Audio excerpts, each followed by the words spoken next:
여러분, 저는 흙수저지만 28살에 내 집을 마련했습니다.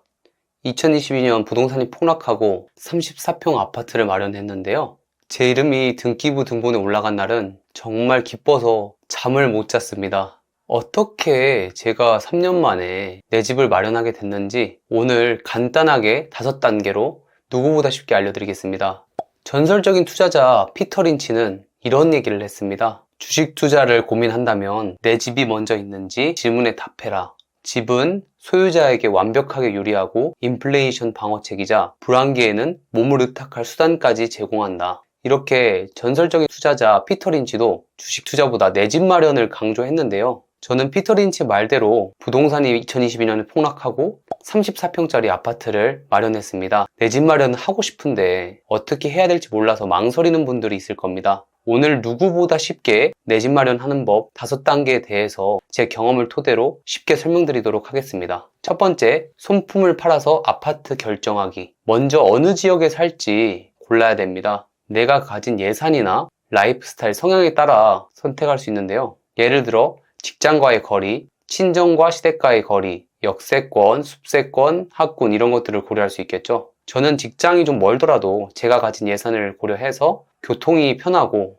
부모님 댁과 가까운 지역을 결정했습니다. 다음으로 지역을 선택했다면 그 지역에 어떤 아파트를 선택할지 결정해야 되는데요. 아파트를 선택할 때는 학군, 세대수, 역세권, 숲세권, 편의시설, 대형마트 이런 것들을 고려해서 결정할 수 있습니다. 물론 학군이 좋고 세대수도 많고 편의시설, 호수공원, 대형마트 이런 것들이 가까이 있다면 가격이 비싸지겠죠? 예산을 고려해서 절충해서 선택을 하셔야 됩니다. 다음으로 사고 싶은 아파트의 시세를 확인해야 되는데요. KB부동산이나 호갱노노를 통해서 가격을 확인할 수 있습니다. 같은 아파트지만 평형이 넓고 로열층, 좋은 뷰를 갖고 있다면 가격은 더 비싸집니다. 두 번째, 발품을 팔면서 임장하기. 어느 지역에 어떤 아파트를 살지 결정을 했다면 중개사에게 연락을 해야 됩니다. 직접 발품을 팔며 임장을 뛰는 것이죠. 임장을 뛸 때는 혼자 가기보다 2명이 가는 것을 추천합니다. 왜냐하면 내가 임장하며 발견하지 못한 것을 다른 사람이 확인해 줄 수 있기 때문입니다. 중개사도 한 명한테 보는 것보다 2명 이상 중개사에게 매물을 소개받는 것이 좋습니다. 왜냐하면 특정 중개사에게 좋은 매물이 나올 수도 있고 다른 중개사보다 좋은 조건을 제시할 수 있기 때문입니다.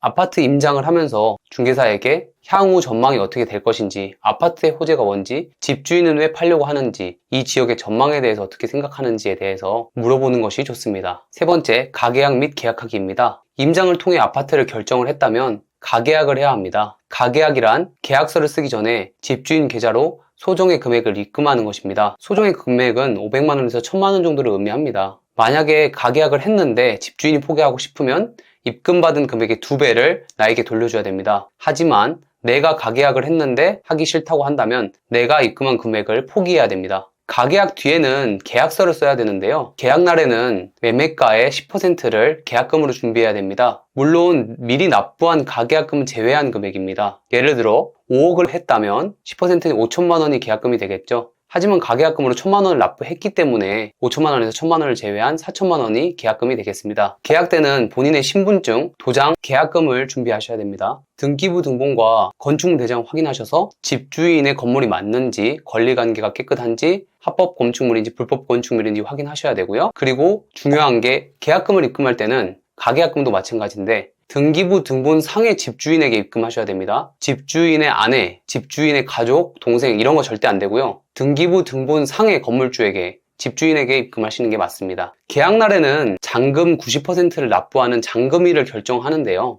일반적으로 계약일로부터 한 달에서 2달 정도 이후로 잔금일을 결정합니다. 네 번째는 대출 또는 전세 구하기입니다. 계약을 했다면 잔금 90%를 마련할 돈을 마련해야 되는데요. 현재 내가 갖고 있는 돈, 그리고 남은 금액을 대출과 전세로 마련해야 됩니다. 대출은 정부에서 운영하는 대출을 추천하는데 그 이유는 대출 한도도 높고 금리가 가장 저렴하기 때문입니다. 5억 이하는 디딤돌 대출, 6억 이하는 보금자리론, 그리고 신생아가 있다면 9억 이하의 주택을 신생아 대출로 받을 수가 있습니다. 또한 전세를 구해서 갭 투자를 할 수도 있는데요. 전세를 구할 때는 중개사 한 명뿐만 아니라 여러 중개사에게 적극적으로 전세를 요청하셔야 됩니다. 전세를 제대로 좋은 가격에 구하기 위해서입니다. 전세를 구한다면 전세 보증금을 받아서 그리고 내가 갖고 있는 돈으로 잔금을 마련합니다. 다섯 번째는 잔금을 납부하고 등기를 치는 것입니다. 잔금일에 마련한 잔금을 집주인 계좌로 입금합니다. 잔금을 납부한다면 등기부등본에 내 이름을 올릴 수 있는데요. 등기부등본에 내 이름을 올리려면 법무사의 도움이 필요합니다. 법무사는 중개사가 소개하거나 내가 직접 구할 수 있습니다. 저는 중개사가 소개하는 법무사가 저렴하다면 그대로 이용하는 것을 추천하고요. 그러나 내가 직접 구하는 것이 쌀 때가 있습니다. 이럴 때는 법무통 앱에서 이력이 많고 저렴한 법무사를 계약을 해야 됩니다. 법무사에게 연락해서 내가 법무사를 따로 구한다면 중개사에게 법무사를 따로 구한다고 알려줘야 됩니다. 법무사를 구했다면 법무사에게 계약서를 보내야 되고요. 법무사는 계약서를 보고 필요한 서류와 납부할 취득세를 알려줍니다. 잔금날에 미리 준비한 서류를 전달하고 고지받은 고지서대로 취득세를 납부합니다. 그러면 일주일이 지나면 등기부등본에 내 이름이 올라가게 됩니다. 이러면 내 집 마련이 끝이 납니다. 저는 1000세대가 넘는 아파트를 5억 원에 마련했고요. 디딤돌 대출을 이용했습니다. 물론 매년 재산세를 내야 되지만 제가 내 집 마련을 해서 정말 기쁘고 아직도 제가 집주인인지 실감이 잘 안 납니다. 내 집 마련하는 방법 5가지에 대해서 다시 정리하자면 첫 번째, 손풀 팔며 아파트 정하기. 두 번째, 발품 팔며 임장하기. 세 번째, 가계약 및 계약하기. 네 번째, 대출 또는 전세 구하기. 다섯 번째, 잔금 납부하기 및 등기치기. 지금 부동산이 바닥이다라는 말이 많죠. 더 떨어질 거라고 예상하는 분들도 있습니다. 확실한 거는 내 집 마련할 최적의 타이밍이 오고 있다는 것입니다. 여러분도 내 집 마련할 타이밍을 잘 보셔서 과감하게 내 집 마련을 하시기 바랍니다. 다음 시간에는 내 집 마련을 언제 해야 되는지 설명드릴 거고요. 오늘 준비한 영상은 여기까지입니다. 들어주셔서 감사합니다.